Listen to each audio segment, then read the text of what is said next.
What if the world just watched the king of pop, Michael Jackson, dancing in 2025? That's exactly what the viral footage has sparked, a new clip that shows a crisp, energetic performance, so clear that it seems almost too perfect to be a hoax. In today's video we dig into the 25 facts that have convinced some that Jackson never truly left us. From a hauntingly raw "this is it" rehearsal that looks like a masterstroke of health and vigor, to the puzzling reports of his supposed decline, to the first death announcement that hit TMZ and set the world spinning, every detail is on the table. Join us as we examine the evidence, question the narrative, and decide for ourselves whether the king has finally returned to the stage. The world stopped breathing in June of 2009, when a headline appeared in every newspaper and on every social media feed that the king of pop had finally slipped away.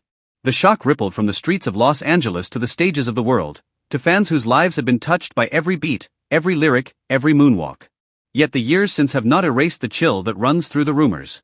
A new wave of footage, a series of headlines, and the relentless curiosity of millions have pushed the question back into the spotlight. Could Michael Jackson still be alive? One of the most unsettling pieces of evidence that fans have turned over and over is a video from what was billed as the final rehearsal for the This Is It tour. The clip shows the man, in a sleek black suit, moving across a stage with the precision and energy that defined his career. He sings Billie Jean with a clear, resonant voice, his choreography a blend of fluid hip swings and precise footwork. He looks healthy, or at least, the image he projects is far from the picture of a man battling drug addiction, a frail body, or a sudden loss of breath. The contrast is stark. If a man is rehearsing for a world tour and still appears to have the vitality that once made him the most recognizable performer on the planet, what does that say about the rumors that he was in decline? Some argue that the footage might have been staged, or heavily edited, to paint a more favorable picture. Others suggest that the videos were a testament to a genuine health condition that contradicted the negative narrative spun around his final days. The initial reports surrounding his death are, themselves, a mystery. The first source to break the news was the TMZ website. In an age where official confirmations from hospitals and medical examiners hold sway, how could a gossip portal release a story before any verified source? The timing raises the possibility of a leak or an error, but it also fuels speculation that a premeditated narrative had already been set in motion. If the information had leaked, how was it delivered? Was there a gatekeeper who chose to reveal the truth early, or was this an inadvertent mistake that opened a Pandora's box of theories? Closer to the heart of the mystery is Paris Jackson, the daughter who has rarely spoken about her father's passing. Her tweet, "If you only knew the truth," has become a rallying cry for those who see hidden meanings. She has also posted cryptic images that, to the eyes of a devoted fanbase, suggest coded messages. When questioned about the circumstances of her father's death in interviews, she has often answered with an evasive nod or a subtle shift in conversation. The cryptic nature of her communications has created an almost ritualistic pattern for believers, who now read each of her tweets as a breadcrumb leading to an underground truth.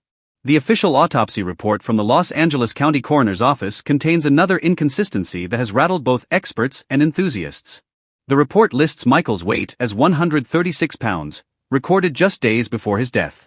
Those who worked with him during the rehearsal footage, including his trainer Lou Farnia and tour director Kenny Ortega, have testified that he was closer to 112 pounds. That difference is not trivial. It paints a picture of a man who was significantly thinner than the coroner's notes suggest. Footage of him performing with his arms outstretched, a body that appears leaner and more svelte, reinforces the claim that the official records may not reflect the true condition of the star on that day.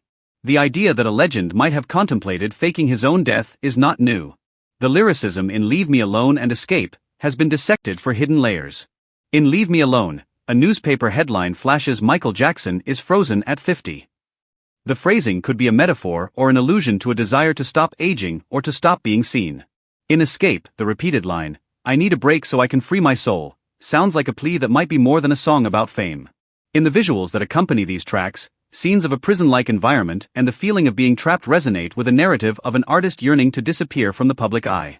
During the night of the fateful evening, the ambulance that arrived at his home did not obey the usual protocol. No siren blared, no lights flashed. The vehicle calmly let a tour bus pass before pulling onto the street. In a city where ambulances are expected to cut through traffic with urgency, the calmness of that arrival suggests that perhaps there was no emergency to be had.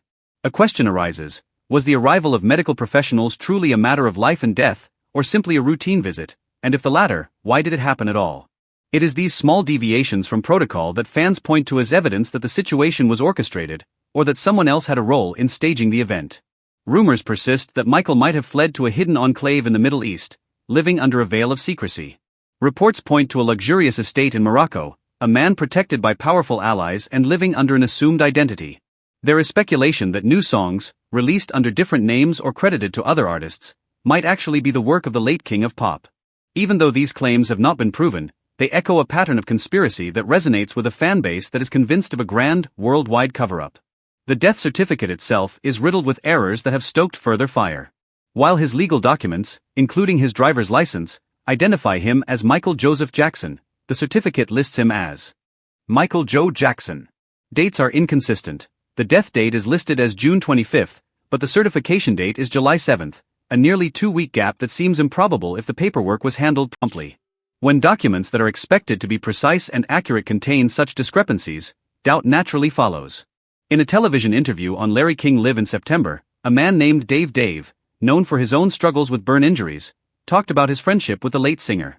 The voice that came through the speaker had an unmistakable resemblance to Michael Jackson's tone and cadence, despite Dave's injuries. The way he moved his hands and the expression on his face mirrored those seen in footage of the king. Observers noted the uncanny similarities, and some have suggested that this was an elaborate attempt to disguise Michael as Dave, perhaps to keep him hidden. While skeptics attribute this to a mere coincidence or a fan's heightened expectation, the similarity has become part of the larger narrative. The official cause of death, as the coroner's report states, was a propofol overdose. The blood test revealed a concentration of 2.2 milligrams per milliliter, an amount that, according to some anesthesiologists, is not necessarily lethal. Dr. Paul White, a leading anesthesiologist, testified that such a dose would normally be used for sedation, not for a fatal overdose. The bottle of propofol found at the scene was nearly empty, raising the question, why was a seemingly full bottle left almost empty when a fatal dose was required? The small but significant discrepancy fuels theories that the drug was administered in a way that would not result in death, or that someone else had access to the medication. Surveillance footage of Michael's mansion, a property encircled by high fences and state-of-the-art security, vanished on the night of the incident. Cameras that were supposed to record the entrance, the corridors, and the perimeter all disappeared in a digital wipe. When experts examined the tapes, they found evidence that the footage had been erased intentionally. No technical malfunction could account for a loss of all recordings from a single day. Access to such a system would not have been granted to anyone outside the estate's trusted personnel. In a case where the very image that should have preserved reality is absent, conspiracy becomes the default explanation for many. Since the death, the estate has released a plethora of posthumous works. 2 previously unheard albums, several singles, and a series of documentaries have been offered to the public. The audio quality on these releases is polished and sophisticated, with many tracks sounding as if they were produced during the era of the King's golden years. Top producers, who had the opportunity to work on these projects, ensured that the recordings met modern production standards. However, rumors continue that some tracks contain impersonators or synthetic vocals, and debates rage over whether the authenticity of every track has been preserved. While the estate maintains that all vocal recordings are genuine, critics and fans insist that certain nuances in the voice differ from the original artist's work. The delayed 911 call on that June morning is a detail that can't be ignored. At exactly 12 p.m., Dr. Conrad Murray, Michael's personal physician, was in the room and found the king not breathing. Yet the emergency call was not made until 12:21 p.m., over 20 minutes later. In any emergency, a 20-minute delay is a significant and concerning lapse. While the coroner's office later cited the time as a matter of procedure, fans interpret the delay as another subtle clue that the crisis was staged. If the situation was not an immediate emergency, why did the emergency call come at all? If it was an emergency, why the delay? The silence that followed the call, the pause before life-saving measures were enacted, is another puzzle piece that, to some, completes a larger picture. As the new footage circulates, captured on an old camcorder, found in a hidden file, and shared by an unknown account, the questions only grow deeper. Does a man who left such a vast legacy have the power to vanish? Do the contradictions between the footage, the reports, and the official documents tell a story of a carefully orchestrated deception? Or are we, as a society, fascinated by the idea of a myth that never truly dies? The King of Pop story remains a living, breathing entity in the minds of billions. Whether the answer lies in a truth that has finally surfaced, or in an enduring mystery that will only deepen with time, one thing is certain: the heartbeat of fans and the rhythm of rumors continue to echo in the silence that follows each new revelation. Dr. Conrad Murray's account of the emergency that unfolded on the morning of June 25th is a story that has been dissected from every angle. He insists he was performing CPR at the time the 911 call was finally made, yet the chronology he later supplied conflicts with the very nature of a medical emergency. In the immediate moments after discovering the king's unresponsiveness, a physician's first instinct is to secure the airway, provide chest compressions, and call for help. Murray, however, recalled that the initial compressions were delivered on a mattress, a surface too soft to allow the necessary force for effective circulation. Only after realizing this did he shift the patient to a firmer, floor-level position. That delay, at least until the ambulance was on the way, raises a question: why was there a gap between recognizing a cardiac event and initiating professional intervention? While he maintained that his actions were consistent with his training, the fact that the emergency call was not placed until 12:21 p.m., 21 minutes after the discovery, casts a shadow over the entire incident. If a life-saving procedure was indeed underway, the delay in notifying emergency services could suggest either an attempt to control the narrative or a failure to act with the urgency such a situation demands. Adding another layer to the mystery is the persistent theory that the king never died. The idea that he used a body double, a practice not uncommon among high-profile figures seeking privacy, has been woven into the fabric of the conspiracy. Reports point to known impersonators such as Na-6, a famed stand-in who bore a remarkable resemblance in build and mannerisms. The suggestion is that the body in the ambulance, the one on the hospital stretcher, and even the figure on the back of the helicopter were all substitutes, crafted to maintain the illusion of his death while he slipped away unseen. The helicopter footage itself, which captured the moment the body was lifted and transported from UCLA Medical Center to the coroner's office, contains a subtle yet unsettling motion beneath the blanket. Frame-by-frame analysis reveals a slight shift that could either be attributed to helicopter turbulence or deliberate repositioning by an accomplice. Those who lean toward the latter argue that the movement indicates a still living person, perhaps struggling to find a more comfortable stance or even attempting an escape while the world watched. The 2008 skin infection that rendered Micheal wheelchair-bound adds another twist to the narrative. The public knew of his severe skin condition, yet weeks later he was seen rehearsing with an intensity that seemed at odds with his apparent health. Critics have pointed out that this contradiction might have been part of a larger strategy to craft a believable demise. If the audience believed the king was ill, they would accept his death as a tragic, inevitable culmination of his ailments.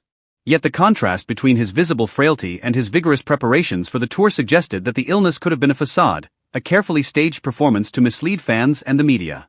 The notion that a public figure could manipulate his health narrative for a larger plot invites speculation about the extent to which the story of his death could have been orchestrated from the outset. In the weeks that followed, the family's swift removal of all personal items from the king's rented house, furniture, sheets, blankets, before the police had a chance to investigate added fuel to the fire. The police found medication bottles and oxygen tanks within the house, evidence of a medical environment, yet these items vanished almost as quickly as the furniture did. When the authorities asked why the family had cleared out the house so rapidly, the family's response was vague. This abrupt cleanup suggested a desire to erase any tangible evidence that could link the king to a health crisis or, alternatively, a plan to conceal a possible hoax. Those who favor the double theory point to the oxygen tanks and medication as potential clues, arguing that a body double would not need such equipment and that these items could have been left behind for investigative purposes.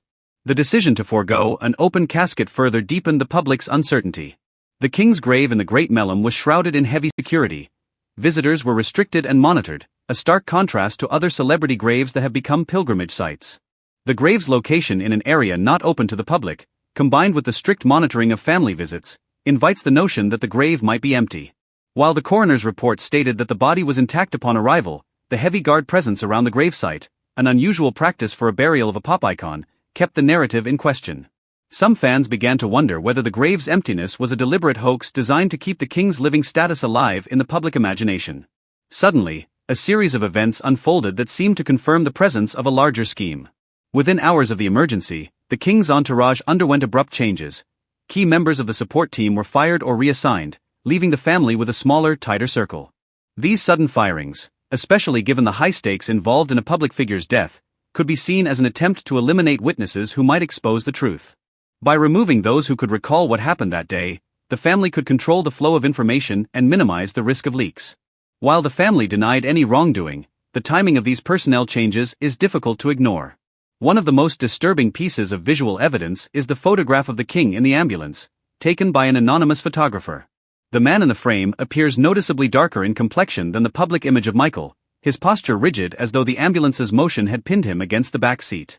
The oxygen mask hanging loosely from his mouth looks more like a prop than a medical necessity. When the ambulance was pulled to a stop, the photo captured the patient lying on a seat that seemed to defy the expectation of an unresponsive, deceased individual. The angle, the lighting, and the body's pose all contribute to the unsettling suggestion that something or someone was deliberately staging the image for public consumption. The family's decision to alter the location of the funeral added another layer of secrecy to the whole affair. Initially scheduled for a more public venue, the funeral was moved to a guarded, restricted location, and the family was told that visitors would be limited. Fans were shocked by the change, especially because Michael's previous burial sites, like Elvis Presley's at Graceland, had become tourist destinations. The secrecy surrounding the funeral and the heavy monitoring of family visits raised the possibility that those responsible for the king's death were equally determined to keep the grave's contents a mystery. The family's statement that the change was for security reasons alone seemed insufficient to quell the rising tide of speculation. The choice to hire Dr. Murray as the king's physician has come under renewed scrutiny.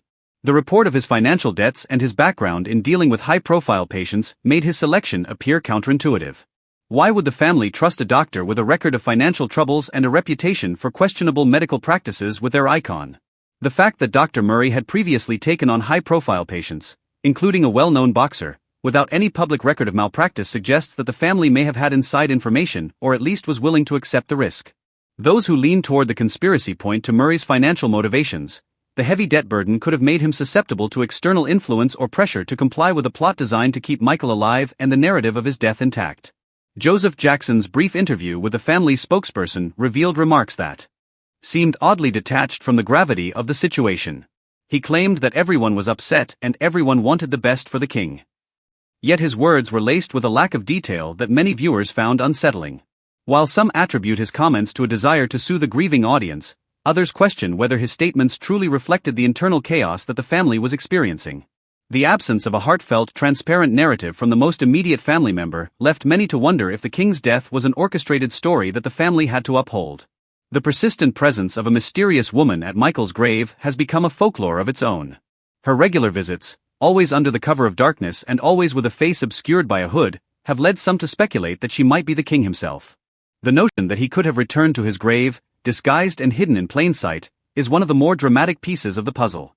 While the family insists she is a devoted fan, the lack of a definitive identity leaves room for speculation and fuels the myth that the king's death is a carefully managed illusion.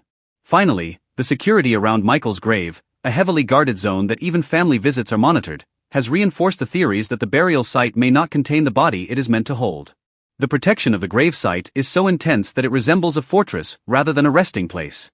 The secrecy and the restrictions placed on visitors stand in stark contrast to other celebrity graves, such as those of Elvis Presley or Tupac Shakur, which have become open to the public and accessible to fans worldwide. In a place where the king's legacy has been celebrated and the king's life preserved through countless albums and holographic performances, the idea that the grave could be empty appears to be a narrative that aligns with the overall pattern of concealment and control that surrounds every aspect of the king's death. All these strands, Murray's conflicting timelines, the body double hypothesis, the sudden house cleanup, the helicopter motion, the 2008 health rumors, the closed casket funeral, the entourage reshuffling, the ambulance photographs oddities, the shift in funeral venues, the choice of Dr. Murray, Joseph Jackson's odd remarks, the mystery woman, and the heavily guarded grave, converge to paint a picture that is as intricate as it is unnerving. Whether one views the evidence as mere coincidence or as deliberate orchestration, the narrative that Michael Jackson may still be alive and that his death is part of a grand illusion remains compelling. The legacy of the King of Pop, whether living or dead, continues to resonate, and the new footage that has surfaced in 2025 keeps the conversation alive. The weight of speculation versus the official record leaves the narrative unresolved. Yet, whatever the truth may be, the enduring fascination with the king's life, death, or supposed survival, embodied by the relentless media, fan devotion and newly surfaced footage, reaffirms that the legend of Michael Jackson remains alive, compelling and unshaken.